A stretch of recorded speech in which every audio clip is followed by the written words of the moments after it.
So I don't know about anybody else, but for me, as the days are getting shorter, in the mornings, it's a little bit harder for me to wake up as early as I normally do. So this morning, I'm just sort of getting myself settled as we're all here. So I really appreciate the moments of silence just for me to center myself. And also, I'm really curious about the topic, the mystery of belonging, thinking how even we can all be together like this in silence, and still feel that we're all together as a community. And there's something special about that. So just again, I want to wish everybody a warm good morning and afternoon and evening wherever you are. So we're going to start with belonging. Well, welcome is a very big part of belonging, an act of belonging. And so thank you for welcoming us, Melinda. And I want to welcome us also.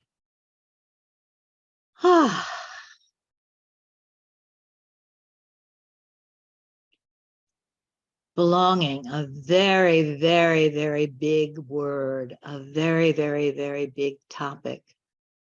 Maybe the most important thing that I have to think about and talk about and share with you and learn from you about.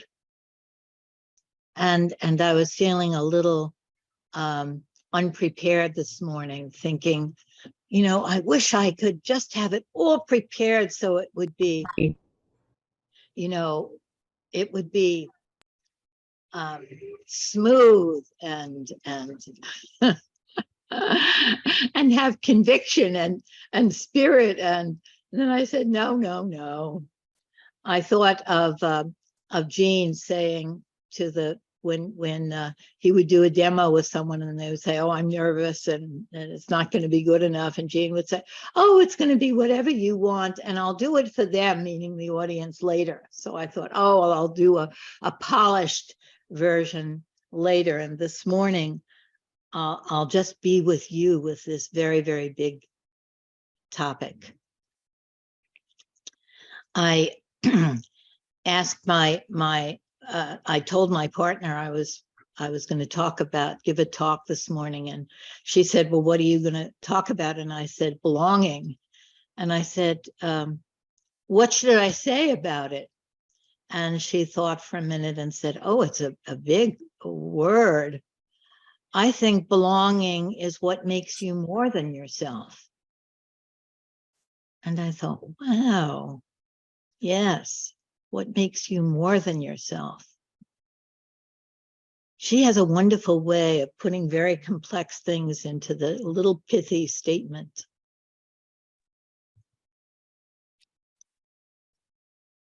And we are all more than ourselves. Jean Genlin says that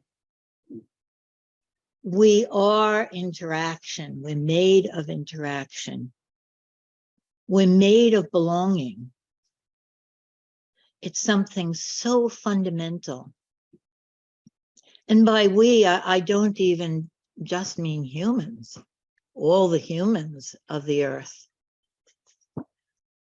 But all the creatures, all the everything are made of interaction, are made of belonging.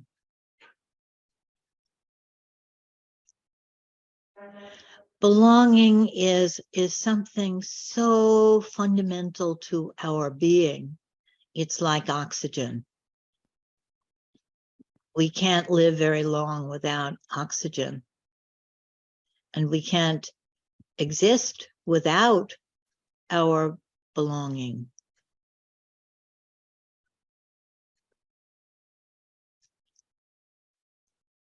Let's just give a moment to what that word means to you.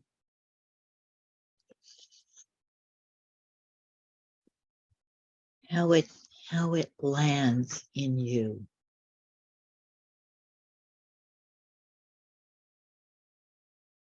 Belonging, I think, is a fundamental reality. We can't not belong. But the experience of belonging is something else. The experience of belonging is a felt sense. It's a place in us or in our relation to the universe. When we feel our belonging, we feel most ourselves. We feel most alive. We feel most empowered.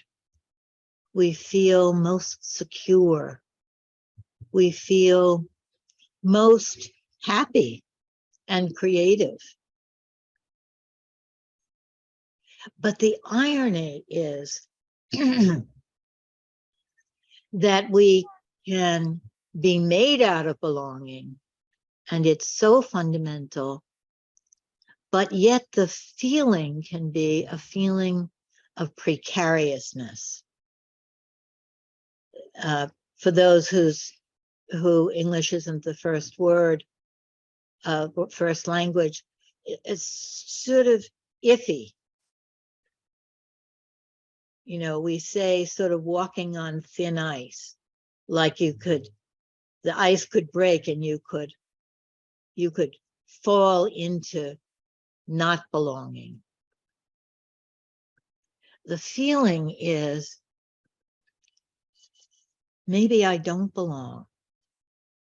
The experience that we have is that maybe the universe is too small for everybody to belong.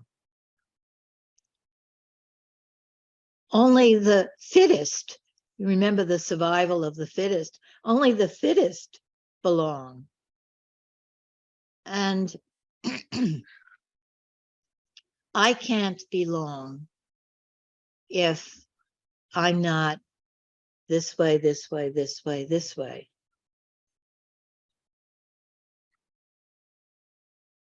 As you know from other talks I've given, I love the monk, Brother David Steindl-Rast.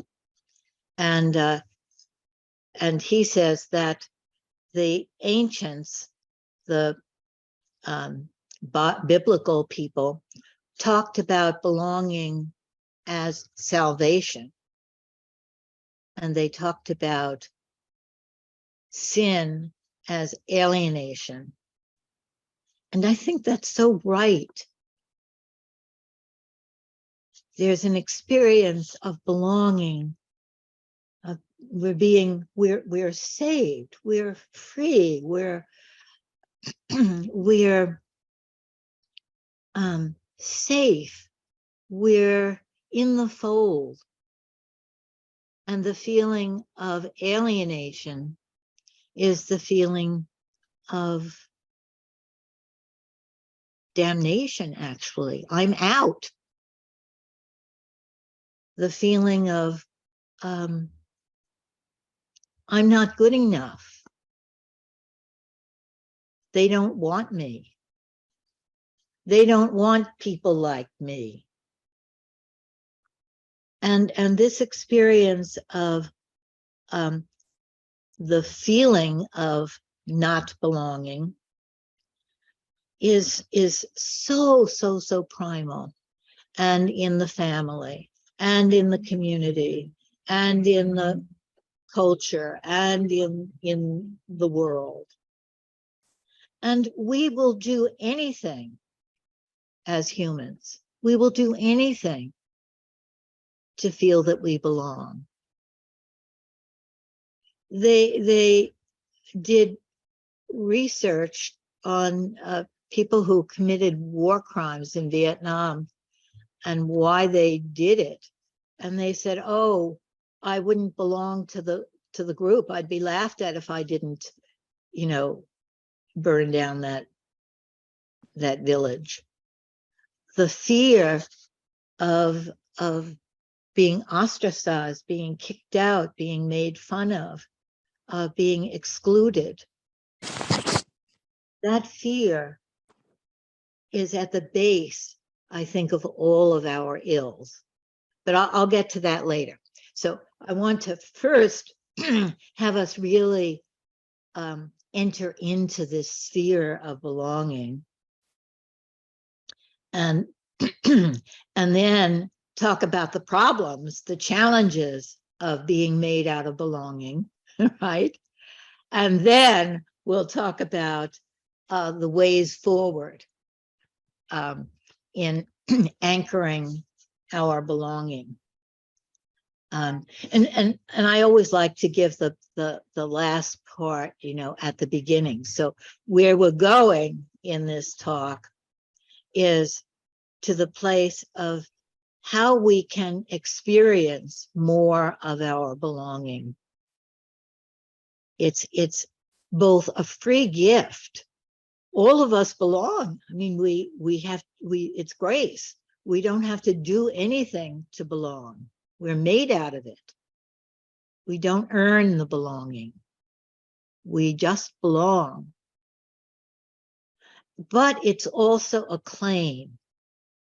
Nobody can tell you that you don't belong, that you can't belong, even if they hate you, even if they want to kill you, even if they kick you out, even if they say you can't eat in their restaurant, or you can't vote, or you can't live in this building.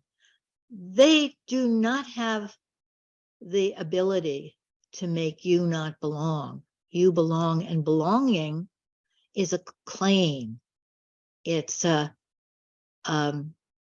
like Jean gave an example once of when you're reflecting with a client, and then when you hit the right reflection, that's winning the lottery ticket. Don't throw it away.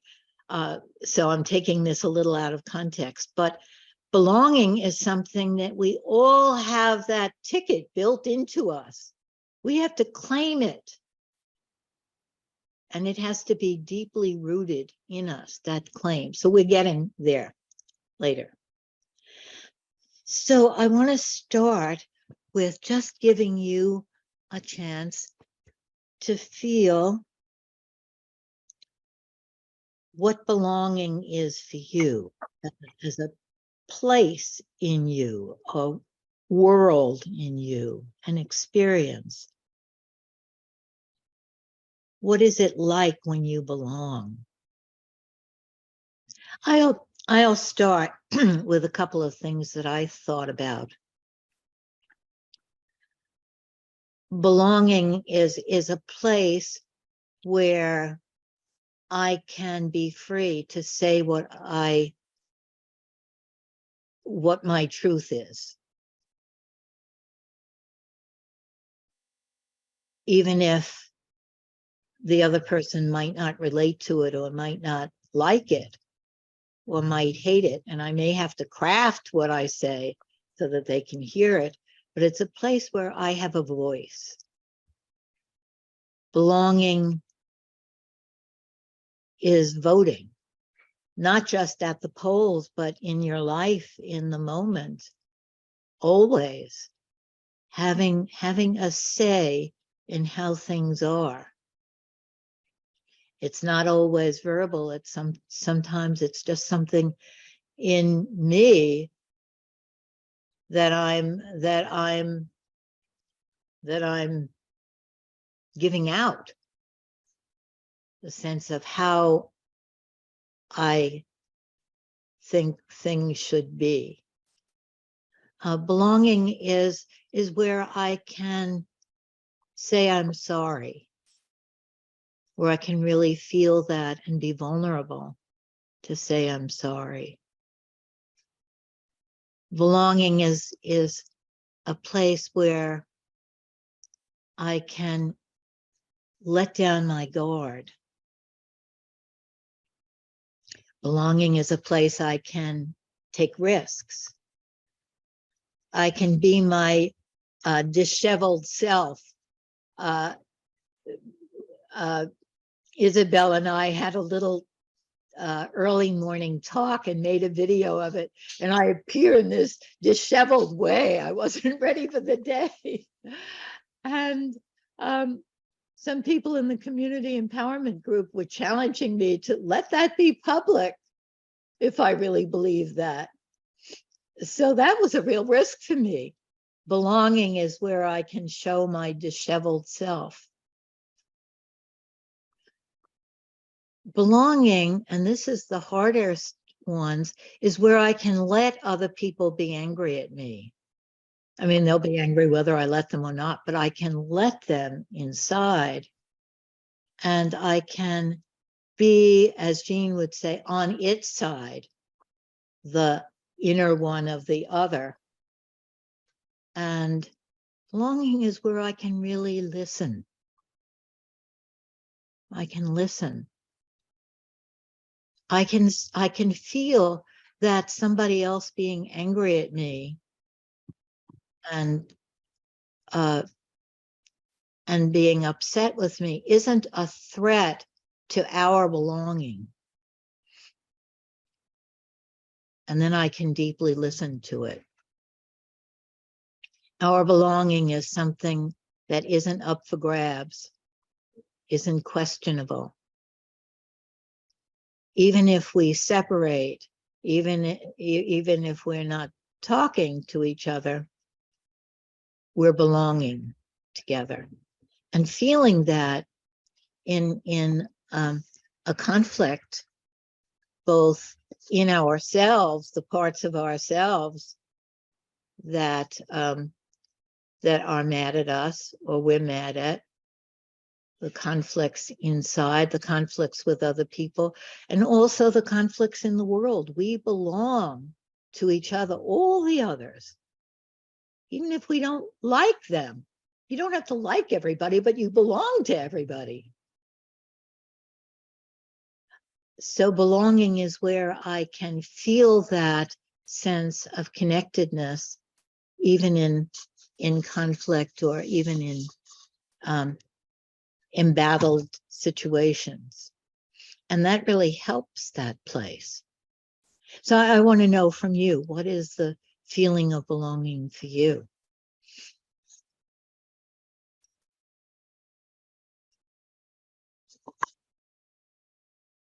Lynn, I have a question. Yes, please. That if you go to a restaurant and they're angry or something and they throw you out, you still belong. Well, can you clarify that? How do you still belong? Well, I'm made out of the belonging. They may be silly enough to throw me out of their restaurant, to throw me out of their country club, Right. to throw stones at me, to call me names, to discriminate against me, to tell me they're not talking to me anymore if they're members of my family. But we still belong together. We're still part of the same human family, and that's not up for grabs. Does that make sense? Yeah, I have to think about it. Yeah. Think about this topic all week. I've been immersing all my life, but especially all this week. That's why I'm calling it the mysteries of belonging. How can you belong in such an embattled world and in such an embattled self? Oh my God. How can I belong to myself when there are parts of me that are disappointing me, that are upsetting me, that I don't like? I belong to myself. There's no way out of it. And we all belong to each other in that same way. We're all made of one thing. We all are this system, this organism together, this whole universe, one huge organism. We can't get away from each other. There's no out. If you kick somebody out, you could kick them out of the restaurant, but we're in the universe. There's no place to go. We're all there together. And we're all made out of this interaction with each other. And our responses to the conflict and the anger and the challenge is part of what's making this whole big belonging. Does that make any sense? And at the same time, how important it is to really honor that sense of deep woundedness that we experience when because belonging, there's layers, right? I know you know this, Lynn, of course, right? You know, there's the existential, we are all part of the holy oneness, right? And yet there's a lot of folks who are telling us that we don't belong, right? So how do we, right, kind of be, you know, be companion, find the something, right, of our own hurt part, right? That Absolutely. triggered in all kinds of ways. Yeah. Yes, thank you. That's beautiful. And maybe that's one of the most precious acts of belonging is when we comfort the little ones and we say, that's the worst thing in the world. That's what the ancients called hell, is for somebody to say you don't belong. It's a threat to our life. And of course, the little one is terribly hurt. We're all, you know, we are wounded by that attack to our belonging. And at the same time, we want to comfort the little one and say, don't listen to them. Of course you belong. That's ridiculous. Yes, somebody was trying to say something. I think Ruth was. Hi. Hi. So two things. One, to your point, Stuart, that there are times when we get, I know I have experienced a sense of not belonging. And a friend of mine in her book, You Belong, A Call for Connection, talks about how, you know, all those unconscious bias, everything that's going on, takes us away from believing that we actually are interconnected, and that in turn limits our freedom. Yes. And makes us, I want to say, prisoners and unable to like liberate ourselves. And there's always a place where I'm not going to belong, but I have to believe that I do belong. And that's not easy, right? I have to be able to remind myself of that inherent notion that I do belong. And it's not like whitewashing. That's the only word that comes to mind. It's not minimizing, but it's really thinking consistently that I do belong. Maybe in that moment, but I do belong. And it's just a reminder for me. I love your point, Isabel, that we become slaves. We become imprisoned by our fear of not belonging. Yes. And then we have to be this way. We have to be this way. We drive ourselves to be more and more successful, whatever that is, have more status, money, I don't know, all the things, the right brand of clothes, I don't know, but the right perfume. But we limit what we say and feel and think, and we'll get to that a little bit later, this limiting of what we feel and think in our fear of not belonging. But yes, we have to then go to this level of assuring ourselves and feeling that fundamental truth of our deep belonging. Ruth, you. Yeah. Oh, sorry. Yeah, thank you. Hi, everyone. I'm a person that until very recently never felt belonging. And the word belonging has been with me really this year a great deal. No, can I? So you're relating interaction and belonging. And I think Isabel was sort of also speaking to, you know, or when we heard Jean, to feel the truth of our interactiveness. When we can begin to touch into that, then there is something larger, the possibility of a belongingness, because what are we belonging to? You know, what is the purpose of our belonging? How does it serve? You said that Ellen had said something about, belonging lets you be more than yourself. And for me, it's like it allows you to be yourself, maybe. Yes. Just to be yours, not even the more than, to be held in the larger can allow us to truly maybe rest and be ourselves in a being of some sense of one's own worth, a Absolutely. contributing factor that that you matter, that in that belongingness, in a being held in something larger, belonging to something larger. So first, the only place I ever feel safe. It Yes. is the only place that I can touch any moment of safety. Mm. So, and when you said the thing about the survival of the fittest, how many of us really feel like we fit in? Yeah. In general, and how can we belong if we, quote, don't fit in? Yes, that's so beautiful. And one of my teachers said to me, how can you fit into this world? You don't want to fit into it. You want to help it evolve, So most people maybe in our kinds of work and such think, well, we don't really quite fit in. And that's okay, because we belong to something more than that, Yes. perhaps. So I love that, Ruth. I love that. I never thought of survival of the fittest as being the survival of those that fit in.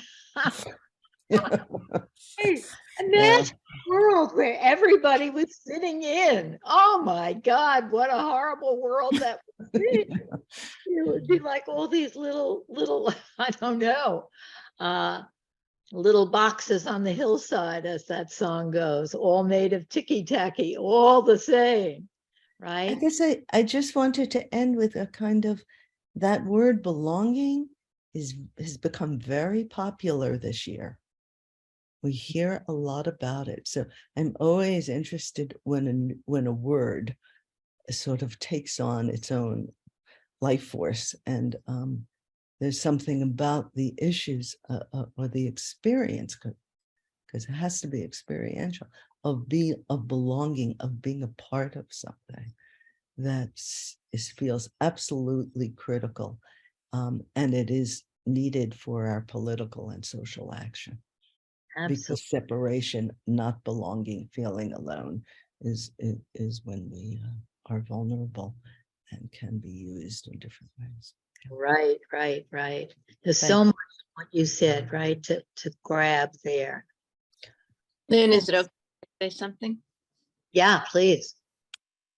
So I was thinking that when we talk about belonging, it often feels like external to ourselves, that there's an external group that we want to feel like we belong to. But for me, my experience is that I spend time around a group and then I sort of incorporate them into me. So now we belong together, because it's kind of like this inside job. I can spend lots of time in a group, but if it doesn't speak to me, then we don't belong to each other. But when it begins to speak to me, and I, as Ellen said, it makes me more than I am, then I belong, and it belongs to me. Mm-hmm. Yes, absolutely. I had my hand up. Please go ahead. Other people Okay. help me to recognize people who want to speak, because I won't see you. Oh, Go ahead. you don't see me? I mean, it's a very complex topic. And what you talked about, we will do anything to belong. You mentioned like fraternity and violent acts. And I was thinking about how people join cults or pressure themselves to be part of a group when they're not really feeling they want to be there, but Yeah. they want to belong, and they pay a big price for it. So Yes. I think we have to belong first to ourselves. We have to develop an inner an inner sanctuary in some way, so that we're not pressured by Yes, situations that this is the only outlet for our feeling of belonging. yes, Yeah, absolutely. thinking about that. Yes, but how do we develop that, I guess? If belonging makes us ourselves alive, happy, and safe, if we don't belong, the first thought that came to my mind, are we not ourselves? Is it hard to become ourselves if we fear we don't belong? Yes, and that's the big problem, right? That we face as humans made of belonging and dependent on belonging for our being. How can we experience belonging if someone else's insecurities or um, or anxieties are bringing them to tell us that we don't belong? How can we? Let's just take a moment to feel the sense of what it feels like first to belong to ourselves. We belong to ourselves first, right? Nancy, that's what you're saying. Well, that was what Shamit was saying. And I don't know if when I haven't felt belonging, and I often have a fear of rejection, if that undermines, and has in the past especially undermined, my ability to feel like myself. Yes, absolutely. Okay, very good. We have this whole thing, right? I mean, there's many, many more things, but Shlomo is saying we first need most fundamentally to know that we belong to ourselves. And Nancy is saying, how can I be myself, feel myself, if I don't belong with you? If you're telling me I'm not good enough or not right or something like that, then I can't feel myself, because we're made of the interaction. So if people are telling me that I don't belong, that I'm not good enough, I'm not right, go away. I mean, the worst thing somebody can say is, I don't like you, in all these kind of ways that they say it. And little kids will say it just like, I don't like you, right?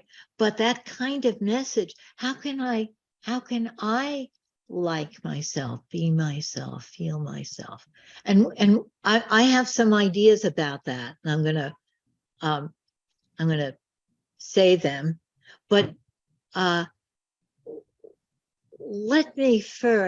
let's just see if there's somebody else that wants to say something right. Yeah.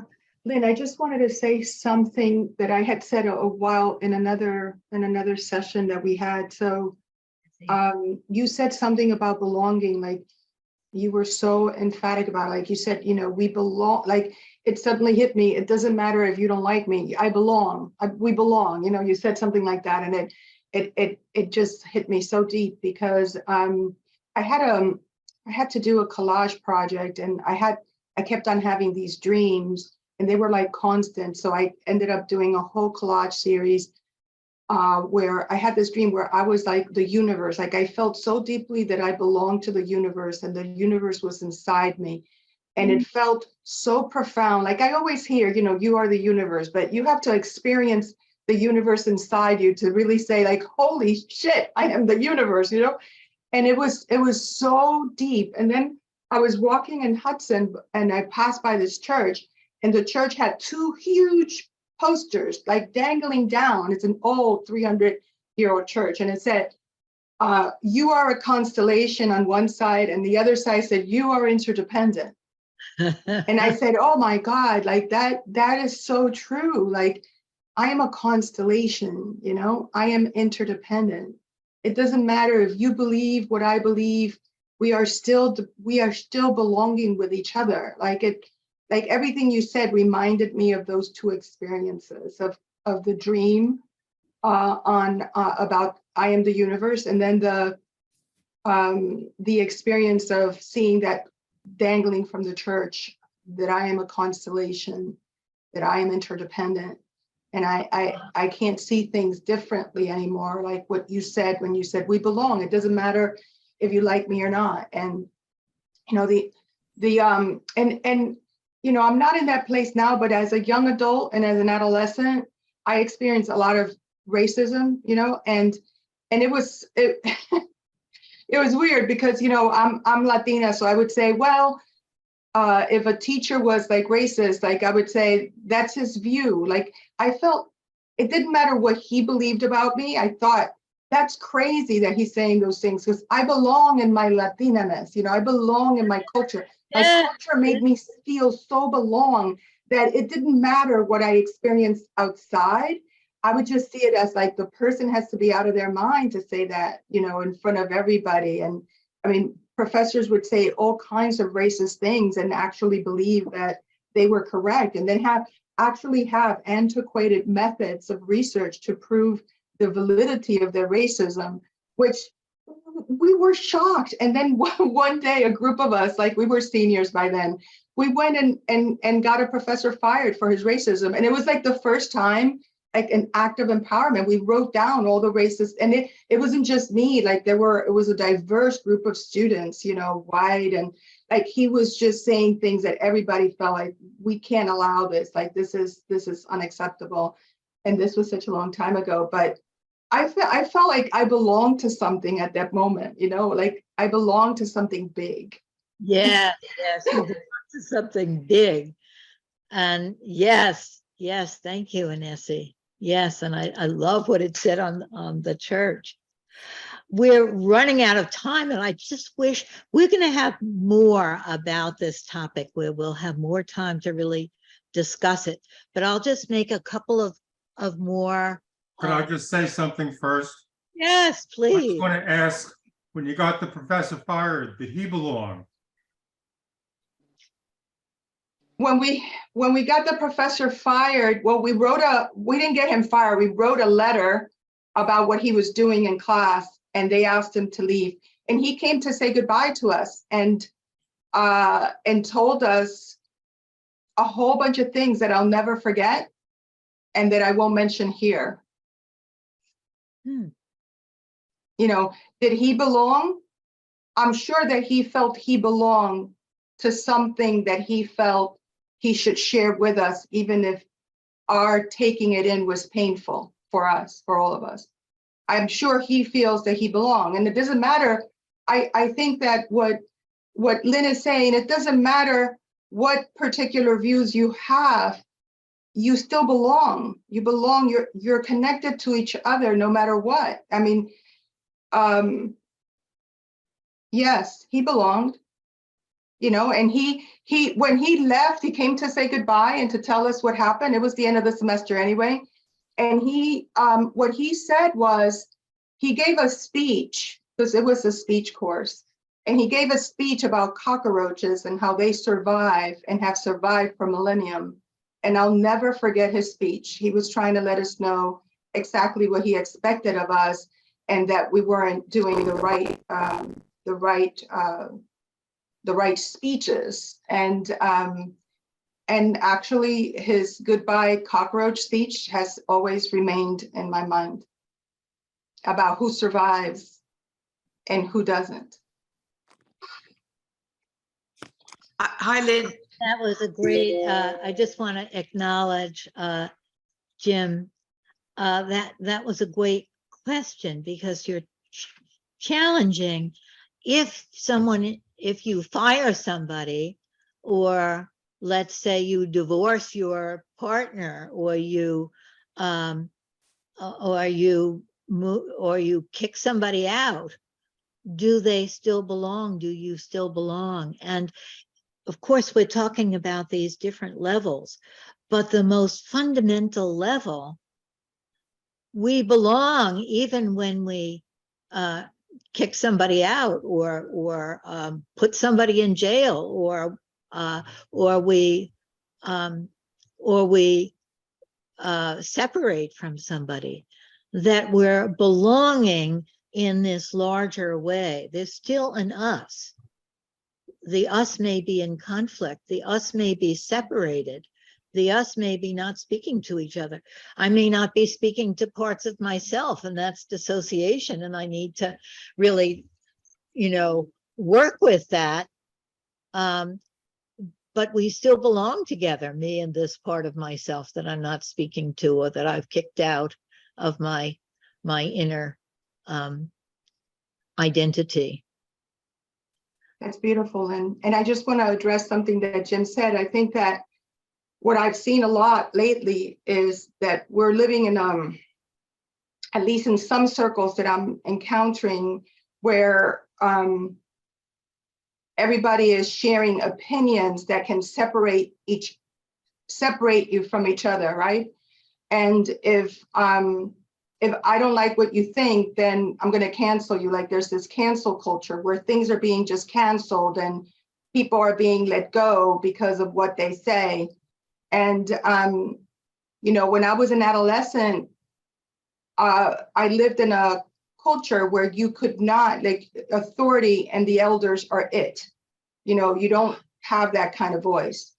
For me to be a senior in high school and for me to say something is really wrong at that time, and to have others feel like, yeah, this is wrong, and for us to make that list of wrongness in terms of making others feel less than for their culture or religion was like a big empowerment move, but I see that back then, to me, that was a big deal. But back now in the present, I see it happening a lot. And I'm not saying that anybody should be fired for saying what they believe, but at some point, and we didn't have the power to fire anybody. That's the president that has the power of the school. We put a petition and say, we're concerned about this. We didn't say we want this person to leave or anything like that. Yeah. 17 or 18. Yes, thank you, Nessie. Yes, I think that we're talking about a level in which people cannot be canceled. But I can cancel something that somebody says to me that's hurtful. I can sort of cancel it out of myself and say but it always comes back anyway in my sleep. What they said will come back to me, and then I have to grapple with it, right? Yes, that this perspective, this sort of deep perspective, is a perspective where nothing really gets canceled, and people don't get canceled. I just want to make a couple of other points, and then I want to hear from you more, but I'm going to make them real quick so that we have more time to hear from you and for you to talk in your breakout rooms. One point that I wanted to make was that from a psychological point of view, and I don't know if we can really divide psychological from emotional from anything, it's all together, but all of our problems, our disorders, are disorders of belonging. The concept of pathological accommodation, Bernie Brancheff's concept, which is so powerful, describes how from such an early age that we can't remember, we accommodate to how the parents, the family need us to be, to think, to experience. And we give up any instincts, tendencies that don't fit in with that.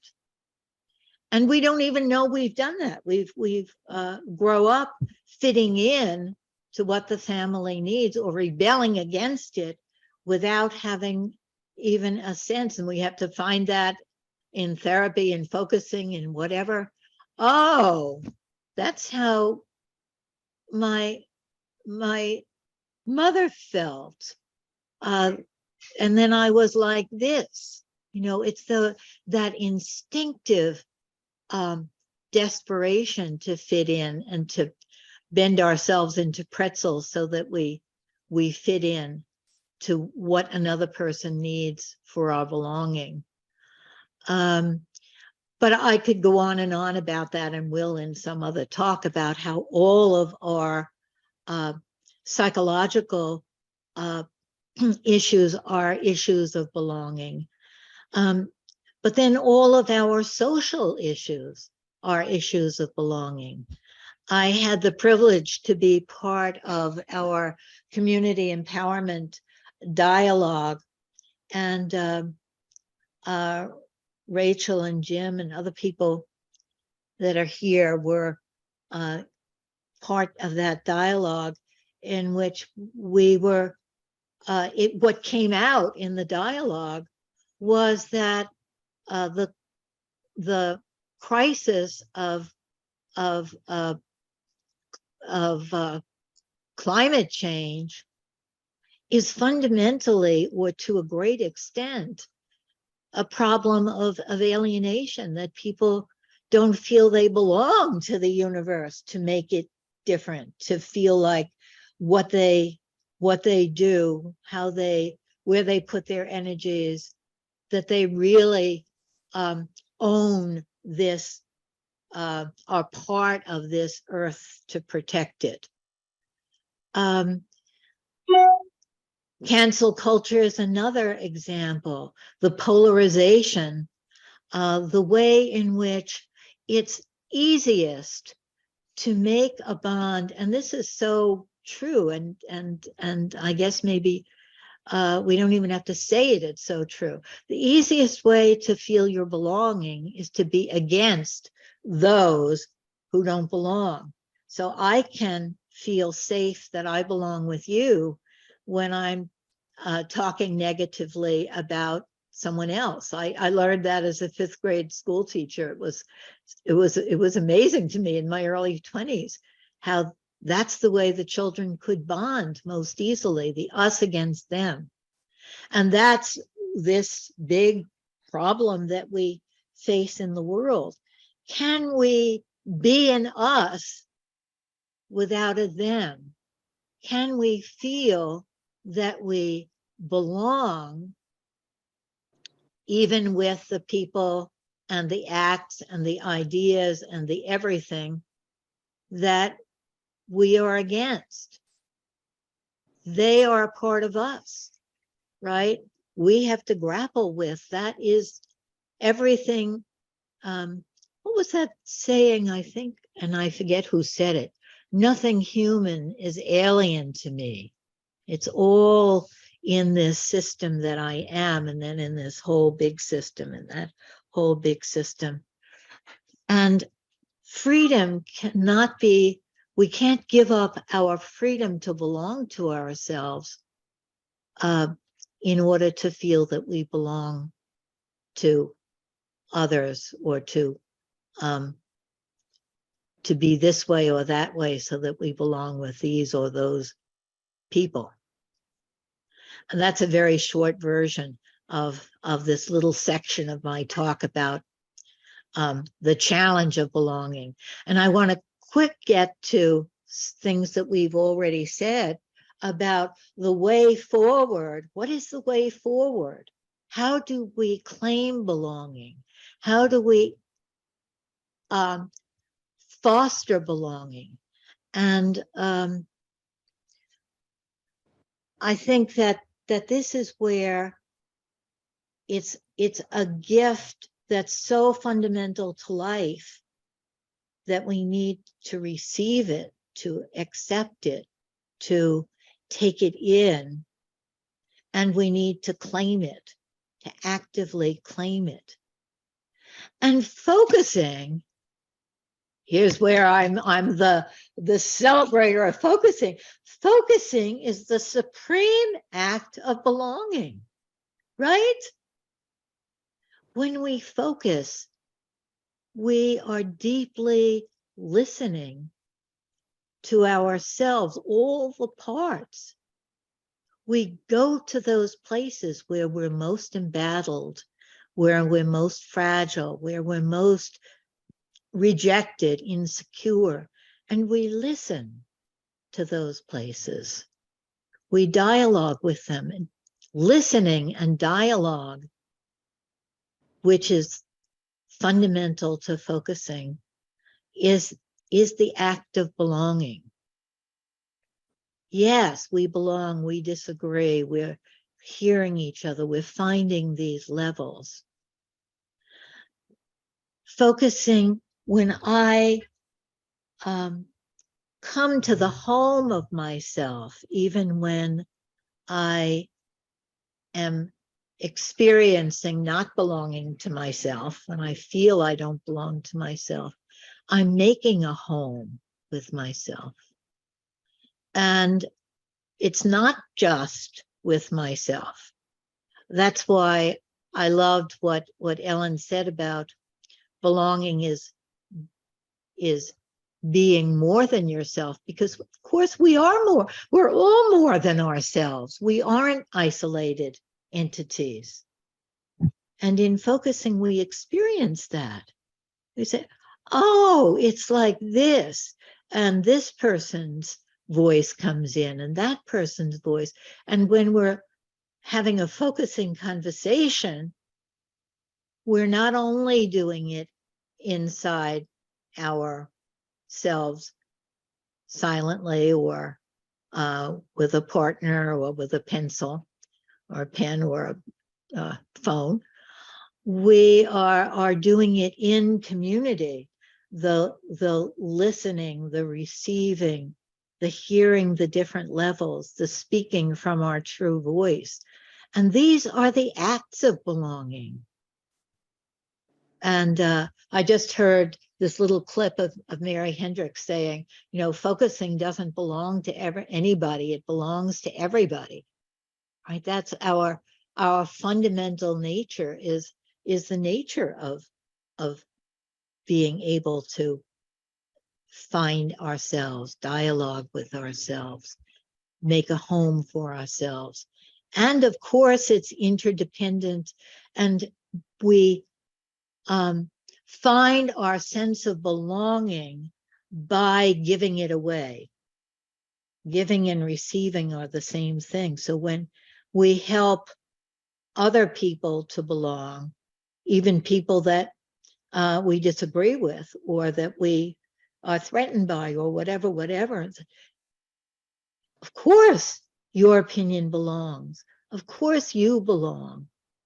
And you're saying that in so many ways. As you are giving the belonging, you're receiving the belonging, right? Because it is this interaction. And so I'm hoping that in the breakout rooms, we could focus for a minute about what it's like in those moments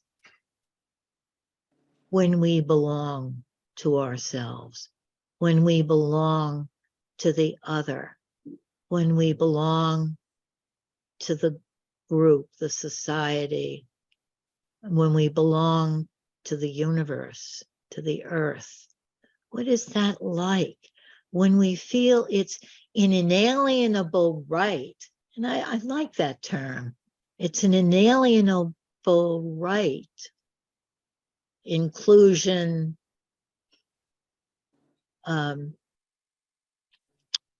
having a voice, being part of, mattering. Okay, so what happened in your breakout rooms? Very eager to hear. I think we created this very rich flow of belonging between the three of us. And it just, the more we talked and the more we connected, it's like, I just felt like this relaxation, just like drew more and more into a sense of belonging. And it was so nurturing.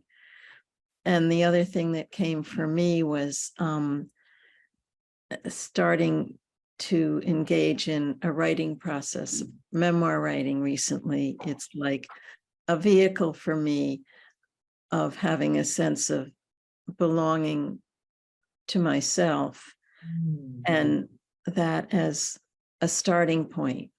Like what I notice in helpers and all the groups that I'm a part of, it's like there's this I belong, I don't belong, I do belong, I don't belong. It goes back and forth and back and forth, and my mind can get crazy. And so I'm looking at that and seeing, how do you go back to your home? Like, Yes, yeah. Oh, that's beautiful, Dorothy. Yes, writing is a big way, a big act of belonging for me. And then the self miraculously comes and talks to you. And you know you belong to yourself because yourself is talking to you, telling you things, and it's connected to everything. Yeah. And that I also really resonate with. I do belong, I don't belong. I don't belong, I'm too old. I don't belong, I'm too this, I'm too that. I belong, that back and forth of that struggle, life and death struggle of belonging, in a sense. Anybody else? What happened in your breakout rooms?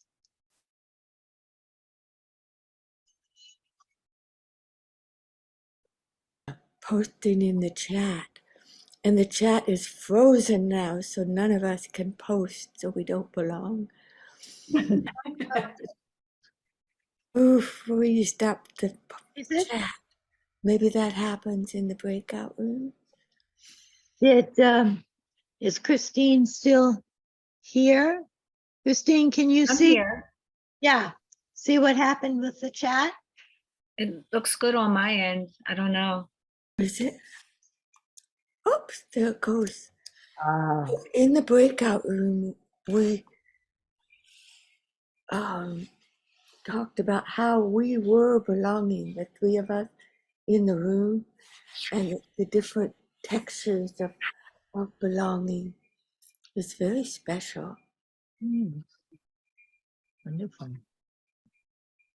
Yes, it brought us to the present moment, right? Right here, right now. And Aristotle talks about the sense of touch as presupposing thought and soul and life. And I'll see if I find a quote for you. Wonderful. What about somebody who hasn't spoken yet? Somebody that doesn't usually speak.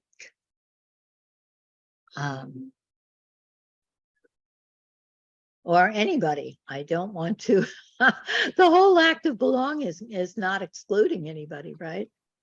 Can you include everybody is the big question, including yourself. We talked about the need to feel like you belong to yourself before you can belong to a bigger circle.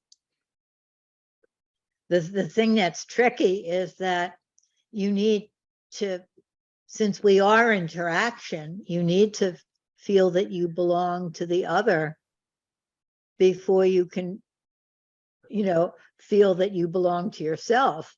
Yeah. Where it's right. And that's so fundamental. That's why it's so important for us to have our babies, the babies feel like they belong.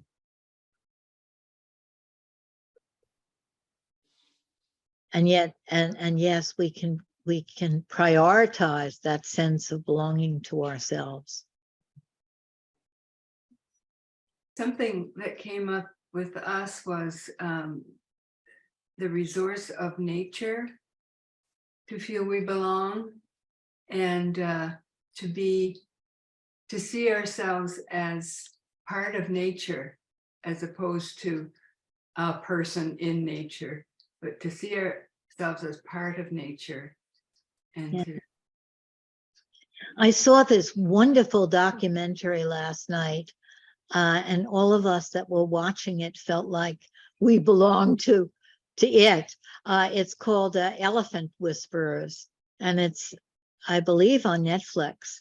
So if somebody could put that in the chat for me, it's really so delightful about caring for these elephant babies that have been lost.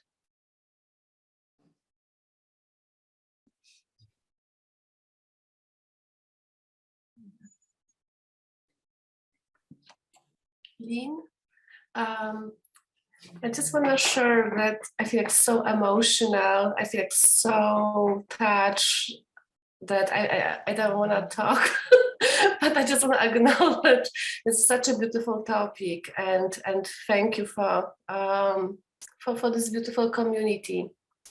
And I felt I really felt today like I belong to your room, because I remember like like all these memories from your room, sitting in, you know, in a circle with these wonderful people, and feeling like not belonging, and how focusing, and this beautiful community, and you know, like integrated, you know, like not belonging into belonging. So Yes, and I remember your being in this room also. Thank you. And your emotions belong.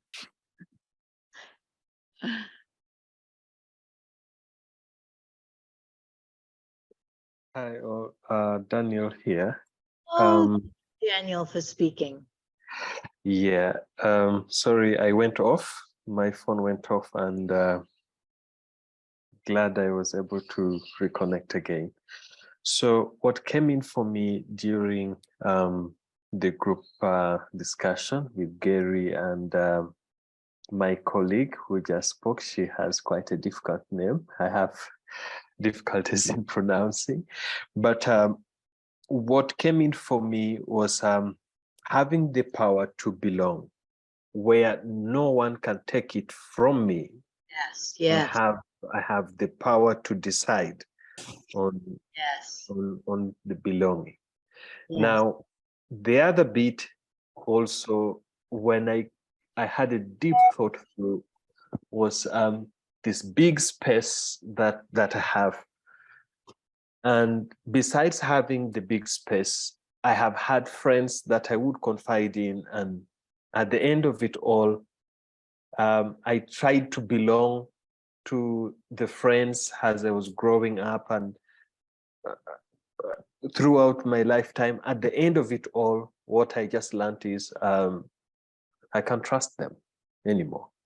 So what again came in for me in the process, I said, now how do I get to know, or how do I get to belong? So I had this vision that, okay, I have my friends, I have this, but I don't trust them. But now there is a bigger space, but there should be something in charge of all this big space. I don't know what it is. Maybe I can reach out to that something which is in the big space that I don't know and talk to. And now that something in the big space doesn't give me negative feedbacks, it's not judgmental. It does not really give me a lot of, hard time. I feel more comfortable. So I reach out to that big space, that's something which is so big, and then I reach into my heart where I am more comfortable in my body, and then I can now decide within me on whom I can reach out to. So it's more of reaching up, reaching in, and then reaching out. Oh, that is so beautiful. Yeah, so that's what came in for me.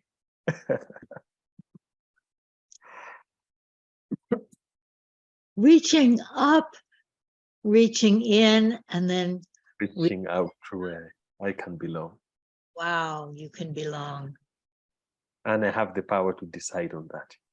Yes. Yeah. Nobody can take that away from you.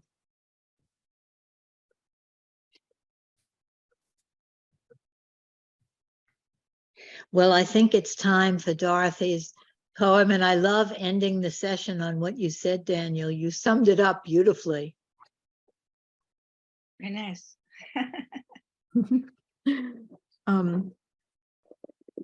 May you listen to your longing to be free. May the frames of your belonging be generous enough for your dreams. May you arise each day with a voice of blessing while being in your heart. May you find a harmony between your soul and your life. May you find a harmony between your soul and your life. May the sanctuary of your soul never become haunted. May you know the eternal longing that lives at the heart of time. May there be kindness in your gaze when you look within. May you never place walls between the light and yourself. May you allow the wild beauty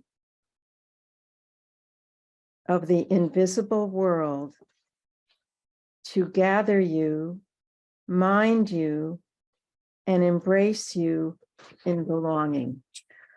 How beautiful.